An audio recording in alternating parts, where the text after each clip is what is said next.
Hello and welcome to my channel. कैसे हैं आप लोग?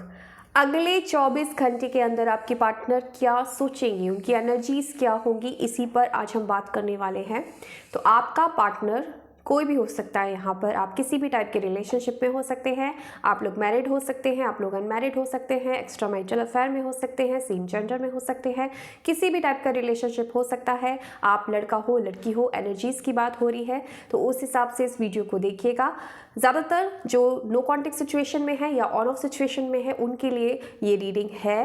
और अगले 24 घंटे में आपके जो पार्टनर हैं उनकी क्या एनर्जीज रहने वाली है, वो आपको लेकर कुछ सोचेंगे या नहीं सोचेंगे, पॉजिटिव सोचेंगे या नेगेटिव सोचेंगे, जो कुछ भी निकल कर आएगा अभी हम देख लेते हैं। तो आपको क्या करना है, क्योंकि आपके पार्टनर की रीडिंग कर रही हो तो अपने पार्टनर पर फोकस करना है, उनका नाम मन ही मन लेना है।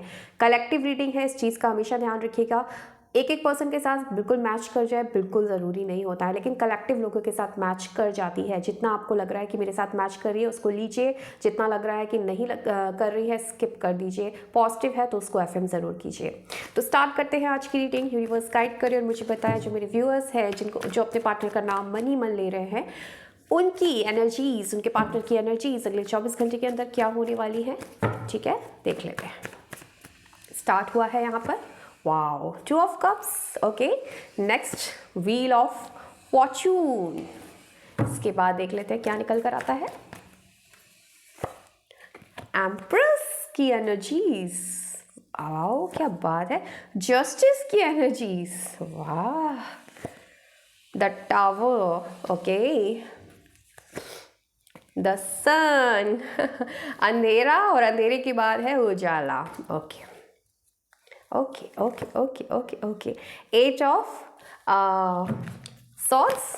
कुछ कार्ड्स और निकालूंगी और फिर मैं सीधा आपको एक्सप्लेन करूंगी कि इनकी एनर्जीज क्या है। एंड नेक्स्ट सेक्शन भी मैं साथ में निकाल लेती हूँ यहाँ पर। ठीक है, नेक्स्ट सेक्शन भी आपको बता दूंगी यहाँ पर मैं। The magician.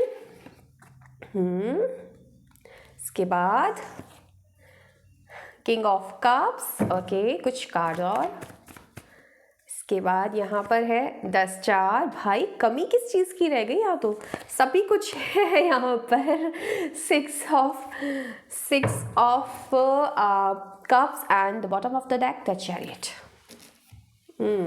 मैंने आपको क्या बोला था कि देखो ये जो रिलेशनशिप है यहाँ पर नो कॉन्टेक्ट वालों के लिए मैं बात कर रही हूँ। नो कॉन्टेक्ट का सीधा सीधा मतलब है कि बात खराब हुई है रिलेशनशिप में। जब बातचीत खराब हुई है रिलेशनशिप में या फिर रिलेशनशिप में ब्रेकअप हो गया है तभी सेपरेशन हुआ है ना। चीज़ें अगर स्मूथ जा रही होती तो सेपरेशन नहीं होता।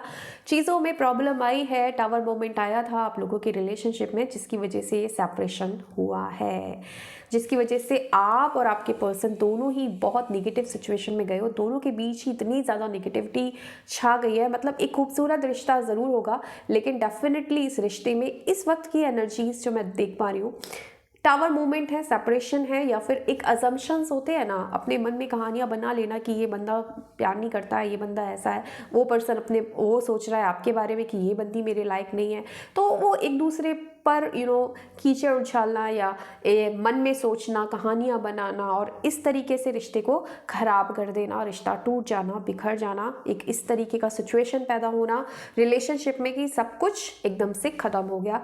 तो ये जो पुरानी चीज़ें हैं, पुरानी बातें हैं ना, उन पलों को ये पर्सन याद करने वाला है फ्यूचर में, कि मतलब अगले 24 घंटे के अंदर कि यार अच्छा खासा रिश्ता था, हम दोनों मिले थे, हम दोनों के बीच यूनियन था, प्यार था, मोहब्बत था, सब कुछ बहुत अच्छा था। और अचानक ही एक ऐसा मोड़ आया कि इतनी नेगेटिविटी आ गई है हमारे रिश्ते में कि एकदम से सब चीज़ें ख़त्म हो गई। ये पर्सन इस चीज़ के बारे में सोच रहा है, सोचने वाला है, और कहीं ना कहीं पास्ट की मेमोरीज को भी याद करेगा। एक मिसिंग एनर्जीज इस पर्सन की मुझे नज़र आ रही है कि ये भी सोच रहा है कि यार हम दोनों के बीच इतनी कड़वाहट क्यों आई, ऐसा क्या हो गया जो रिश्ता ख़राब हो गया। हम लोग के जो ब्यूटीफुल मोमेंट्स थे, डेफिनेटली आप दोनों के रिश्ते में ना कुछ बहुत अच्छे पल हुए होंगे जब आप लोगों ने कुछ सेलिब्रेशन किया होगा, कहीं घूमने गए होंगे, कुछ साथ में टाइम स्पेंड किया होगा, ब्यूटीफुल मोमेंट्स होंगे। उन पलों को ये पर्सन भी याद करेगा। तो एक तरीके से वहाँ उन चीज़ों को याद करता हुआ, पुरानी मेमोरीज़ को याद करता हुआ, पुराने वक्त को याद करता हुआ मुझे ये पर्सन नज़र आ रहा है कि कितना अच्छा था सब कुछ और लेकिन आज क्या हो गया है, तो थोड़ा सा डिप्रेशन और स्ट्रेस में भी आएगा इस चीज़ को सोच सोच कर। लेकिन ये पर्सन कहीं ना कहीं अब इस वक्त ये सोच रहा है कि जस्टिस मिलना चाहिए हम दोनों को, खासकर आपको। अगर इस पर्सन ने आपके साथ कुछ गलत किया है ना, तो ये पर्सन आपकी कमी को महसूस कर रहा है, आपकी वर्थ को समझेगा अगले 24 घंटे के अंदर, और आपको जस्टिस देने की बात भी करेगा। मतलब सोचेगा कि हाँ मुझे सही करना चाहिए, अगर कुछ गलती की है तो माफ़ी मांग लेनी चाहिए, कुछ वादों से मैंने मुकर दिया तो सामने से बात करके उस चीज़ को सही करना चाहिए। यानी कि आपके साथ अगर कुछ गलत किया है तो डेफिनेटली ये पर्सन आपको जस्टिस देने की सोच रहा है। क्यों? क्योंकि ये जो मेमोरीज इसके ऊपर हावी होने वाली है ना, अच्छी मेमोरीज खासकर, जिसको याद करके ये सोचेगा कि यार क्यों इतना ख़राब हो गया हमारा रिश्ता, कितना तो ब्यूटीफुल था। इस चीज़ को सोच सोच के ये पर्सन बहुत ज़्यादा इमोशनल होने वाला है, इमोशनल होने वाला है, और ख़ुद को ये पर्सन ना हील कर रहा है। देखो, जब भी आप दोनों के बीच में ना सेपरेशन आया होगा, डेफिनेटली आप लोग सेम पेज पे नहीं रहे होंगे, वाइब्रेशन में मिसमैच हुआ होगा। एक बहुत हो सकता है नेगेटिव चला गया हो पर्सन जिसको हीलिंग की ज़रूरत हो, और इस वजह से जब फ्रिक्वेंसी मैच नहीं करती ना, तो सिचुएशन एक ऐसी पैदा होती है कि सेपरेशन आ ही जाता है। तो अब ये पर्सन खुद को हील करने की शायद बहुत टाइम से कोशिश कर रहा है, और खुद को कहीं ना कहीं हील कर भी रहा है, और ये पर्सन मुझे सेल्फ लव में आता हुआ भी नज़र आ रहा है। जिसकी वजह से क्या होता है, जब इंसान सेल्फ लव में होता है ना, तो फिर वो रियलाइज़ कर पाता है कि यार मैंने गलत कहा, मैंने गलत किया, जो गलतियां हुई हैं हमारे रिलेशनशिप में, जो अच्छा खासा रिलेशनशिप हमारा ख़राब हुआ है, जो कि बहुत ही खूबसूरत एक सोलमेट टाइप, एक ट्विन फ्लेम टाइप रिलेशनशिप था, उस रिलेशनशिप में ख़राब होने में कहीं ना कहीं मैं भी कसूरवार हूँ, कहीं ना कहीं परिस्थिति भी कसूरवार है, कहीं ना कहीं समय भी कसूरवार है। इस तरीके की थिंकिंग ये पर्सन सोचेगा, क्योंकि अब ये सेल्फ लव में आएगा, अब ये खुद को हील करेगा। तो अब ये पर्सन वही पुराने समय को, जो पुराना टाइम आप दोनों के बीच था, जो कहते हैं ना कि एक ऐसा समय ज़रूर होता है कि जो बेस्ट मोमेंट्स होते हैं लाइफ के, कि हमने वो समय बिताया था साथ में, तो उस चीज़ों को ये फिर से मैनिफेस्ट करने की कोशिश करेगा, मैनिफेस्ट करेगा कि दोबारा वो पल लौट कर आ जाए। एक गाना है ना कि कोई लौटा दे वो प्यारी प्यारी पल, कटती नहीं रातें हाँ उसके बिन। थोड़ा सा मैं कंफ्यूज हो गई, लेकिन हाँ मुझे एकदम मोमेंट पर याद आया वो गाना। तो इस तरीके का गाना ये पर्सन मतलब मन में सोच रहा है कि यार काश पुराने पल लौट आए, तो ये मैनिफेस्ट कर रहा है अंदर ही अंदर। और इसका नेक्स्ट सेक्शन भी जब मैंने निकाला तो द सन का कार्ड ये बता रहा है कि हाँ ये पर्सन अब आपकी तरफ आना चाह रहा है, क्योंकि बेचैनी बढ़ रही है, इस पर्सन की बेचैनी बढ़ रही है। बेचैनी इस चीज़ की नहीं बढ़ रही है कि निगेटिव हो रहा है, क्योंकि निगेटिव तो ये ऑलरेडी हो चुका है, अब तो इस पर्सन ने खुद को हील किया है।